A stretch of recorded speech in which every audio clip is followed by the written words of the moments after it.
Sudah. Hai, ini Pagon.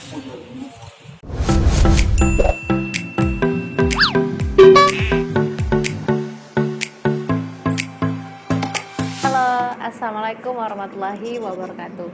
Kembali lagi bersama saya Alia. Di video ini saya mau buat video tentang sharing pengalaman saya, yaitu melahirkan putra pertama saya, yaitu Muhammad Nur Fadlullah. Nah, alhamdulillah pada saat itu saya bisa melahirkan secara normal. Walaupun pada saat itu saya hampir saja dioperasi karena menunggu pembukaan demi pembukaannya itu cukup lama ya, selama 4 hari. Nah, sebelumnya saya minta maaf kepada teman-teman karena saya baru bisa upload video sekarang, karena selama hamil itu saya kurang mood untuk ngupload atau buat video. Oke, kita langsung saja sharing-sharing ya. Jadi ini ada buku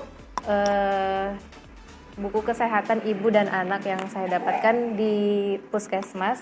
Nah, di sini saya ada riwayat tentang kehamilan saya.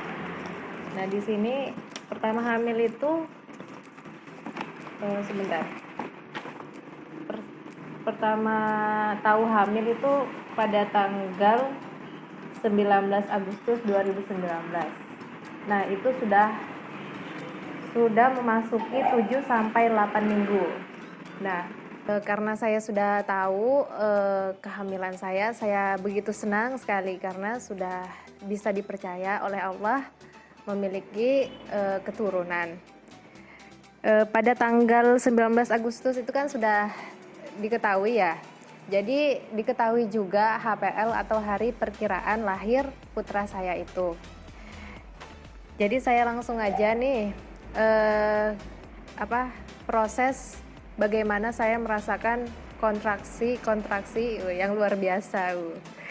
Saya cerita dulu nih. Di tanggal 23 Maret 2020 itu saya sudah melakukan USG.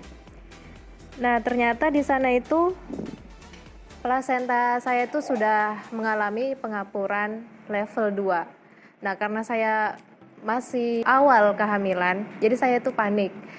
Kata dokternya, kalau sudah mengalami plasentanya sudah mengalami pengapuran, berarti plasentanya itu sudah tua dan bayinya itu harus segera dilahirkan seperti itu. Dan pada tanggal 23 Maret 2020 itu saya sudah memasuki 39 minggu. Nah, karena sudah 39 minggu itu makanya saya agak khawatir juga ya. Terus minggu selanjutnya pada tanggal 27 Maret 2020 saya periksa lagi ke bidan. Jadi saya itu kalau USG aja ke dokter. Terus untuk per bulannya saya cek ke bidan. Kata Bu Bidan, ternyata memang plasenta itu harus pengapuran. Karena saya pengapurannya masih level 2, jadi ya nggak apa-apa, santai-santai aja. Karena belum mengalami level 3, seperti itu katanya Bu Bidan. Terus setelah itu saya tenang kan ya. Terus saya telepon, tanya-tanya sama teman-teman bagaimana pas mau lahiran. Kata teman saya itu ada yang mengalami pecah ketuban dulu, terus ada yang keluar darah seperti itu. Terus pada tanggal 30 Maret 2020 mendekati HPL saya 1 April, itu saya mengalami ngeflek atau keluar darah. Itu habis asar pas saya bangun tidur siang. Nah, setelah itu saya cek kan, iya bener ini keluar darah. Berarti habis ini saya bakalan mau lahiran gitu. Jadi setelah kejadian itu saya langsung hubungi kakak ipar saya. Dan malamnya saya cek ke bidan. Ternyata saya sudah pembukaan 1 di sana. Nah, Karena sudah pembukaan 1, berarti saya sebentar lagi mau lahiran nih. Begitu sedang saya. Terus pas pulang ternyata kontraksinya itu biasa-biasa aja, masih bisa ditahan seperti itu. Jadi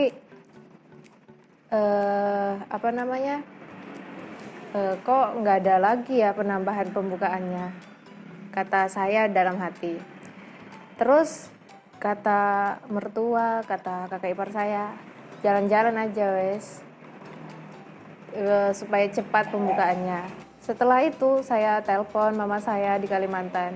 Kata mama saya, bayi itu ada waktunya, ada harinya memang. Kalau bukan harinya ya dia nggak bakalan keluar seperti itu. Jadi ya benar juga ya.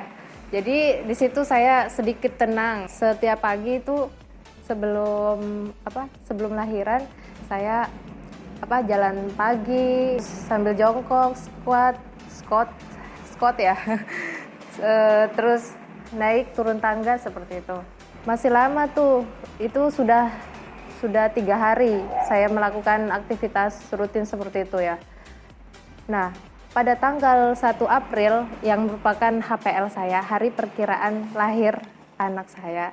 Nah, itu di malam hari sekitar habis Isya, itu saya mengalami sakit kontraksi lebih kuat, lebih mendalam lagi dari sebelum-sebelumnya.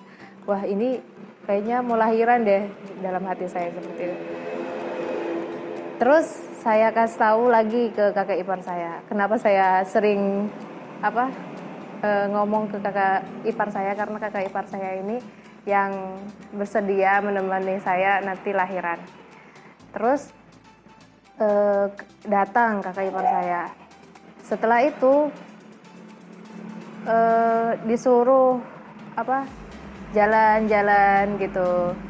Kalau misalnya masih bisa ditahan, nanti dulu ke bidannya katanya. Terus sampai jam 1 malam di tanggal 2 April itu saya nggak bisa nahan. Maksudnya sakitnya tuh sudah wow gitu. Jadi saya minta diantar ke bidan. Habis itu saya diantar ke sana. Ternyata masih pembukaan 2. Kecewa sekali saya. Sesakit ini masih pembukaan 2 ternyata gitu.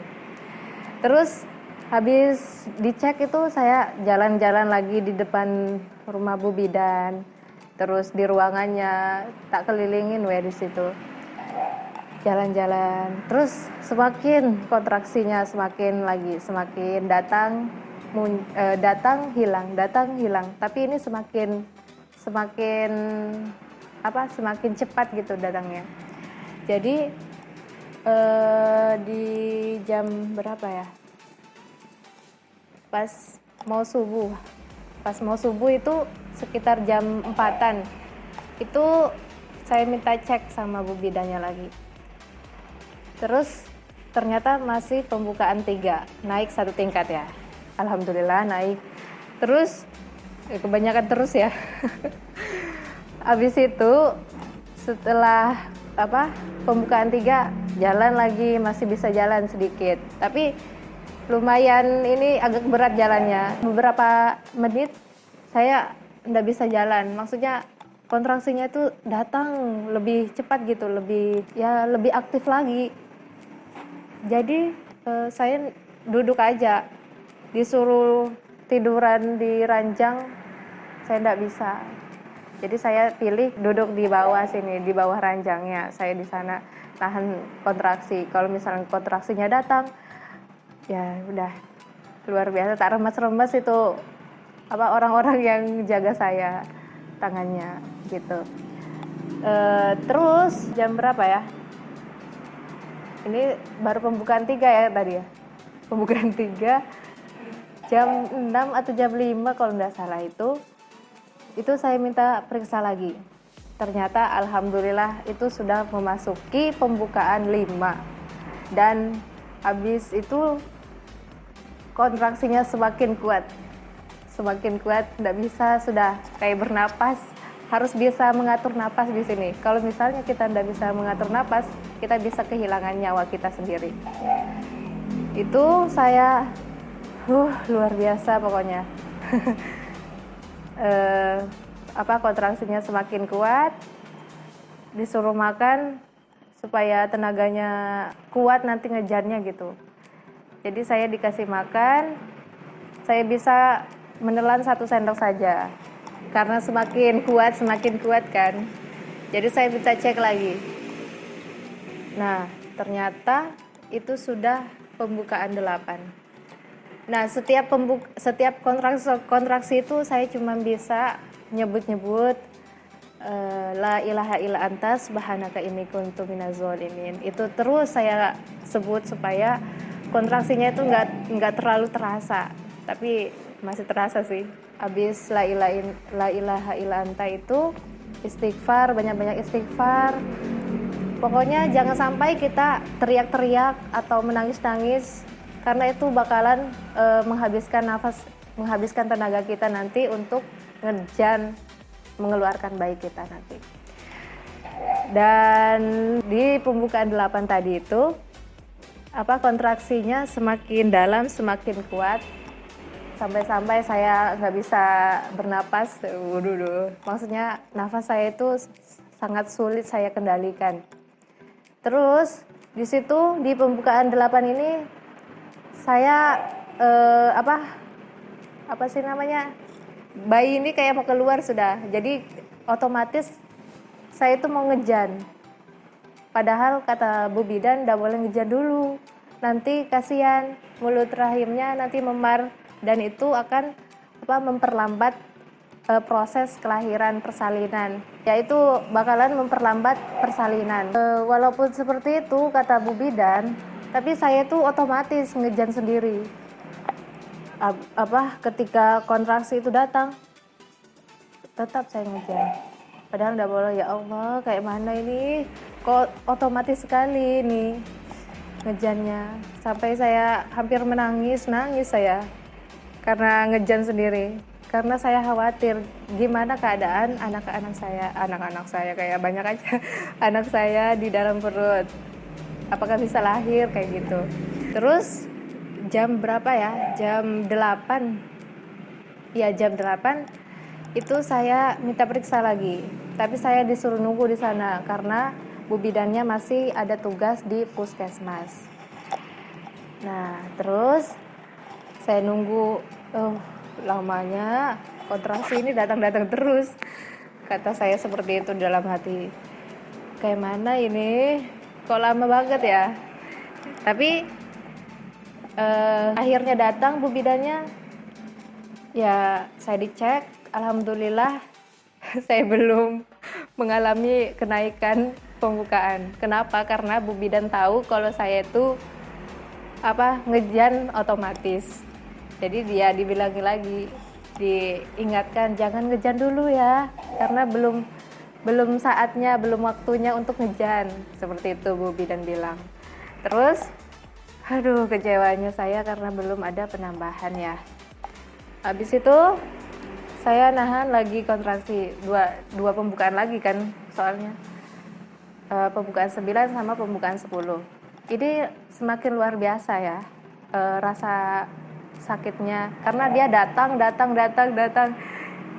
berhenti itu sedikit banget. Jadi datang kayak gitu tanpa berhenti. Jadi ya itu kita sebagai perempuan yang pastinya akan mengalami kontraksi seperti ini, kita harus bisa mengatur nafas, terus menyebut asma Allah dan mengingat Allah. Terus karena datang terus kontraksinya, itu saya minta periksa lagi sama Bu Bidan. Itu disuruh tunggu sampai pulang Bu Bidannya kan setengah 10. Setelah itu datang Bu Bidan, saya dicek, alhamdulillah saya pembukaan 9. Nah di situ saya di pembukaan 9 ini saya sudah mengalami bukan pendarahan sih, darah saya itu sudah keluar. Terus ketuban saya baru pecah ternyata di pembukaan 9. Terus setelah pecah ketubannya, karena agak lama ya menuju pembukaan 10, saya disuntik perangsang. Setelah itu, wow, luar biasa. Habis itu pokoknya datang lebih kuat lagi dari sebelumnya. Datang. Akhirnya saya disuruh ngejan siap-siap, Mbak. Bayinya sudah mau keluar. Oke, dalam hati. Habis itu saya siap-siap, saya ngejan, wes. Pas sudah ada kontraksi, saya ngejan sekuat tenaga. Habis itu tiba-tiba habis, kontraksinya enggak ada. Ya otomatis saya juga berhenti ngejan.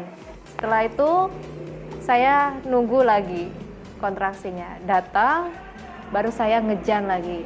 Alhamdulillah pada saat itu sekuat tenaga saya langsung keluar itu bayi. Fadol keluar. Dia langsung menangis sekencang-kencangnya. Karena pada saat di perut saya sudah ingatkan, anakku, kalau misalnya nanti keluar, jangan lupa nangis sekencang-kencangnya ya. Nah ternyata terbukti kencang sekali dia nangisnya. Mungkin kalau misalnya saya pegang HP, saya video itu. Terus alhamdulillah juga dia dengar pada saat saya ngomong di dalam perut, kalau berat badannya itu jangan sampai lebih 3 kilo. Kenapa saya bilang jangan sampai lebih? Karena kalau misalnya kelebihan, nanti bakalan kesusahan sayanya keluarin. Karena kebesaran kan. Jadi saya bilang jangan sampai lebih 3 kilo ya berat badannya. Nah, alhamdulillah dia sudah mendengar di dalam perut.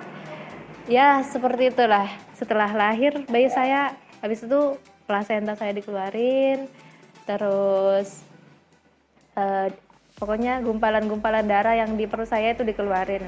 Alhamdulillah setelah lahir ya, anak saya ditaruh di dada saya, IMD. Terus saya lihati luar biasa, Masya Allah, saya pandangi itu. Alhamdulillah saya bisa melahirkan anak pertama saya, yaitu. Oke, itu cerita saya luar biasa bukan? Saya hampir dioperasi karena menunggu masa-masa pembukaan demi pembukaan itu selama 4 hari. Kalau misalnya saya di dokter atau di rumah sakit, mungkin saya sudah di sesar ya. Nah itu teman-teman kisah atau pengalaman saya pada saat melahirkan putra pertama saya, yaitu Muhammad Nur Fadullah, dipanggil Fadol. Nah teman-teman, jika teman-teman merasa video ini bermanfaat, jangan lupa di subscribe, di like, comment, and share ke semua sosial media kalian ya. Dadah, wassalamualaikum warahmatullahi wabarakatuh.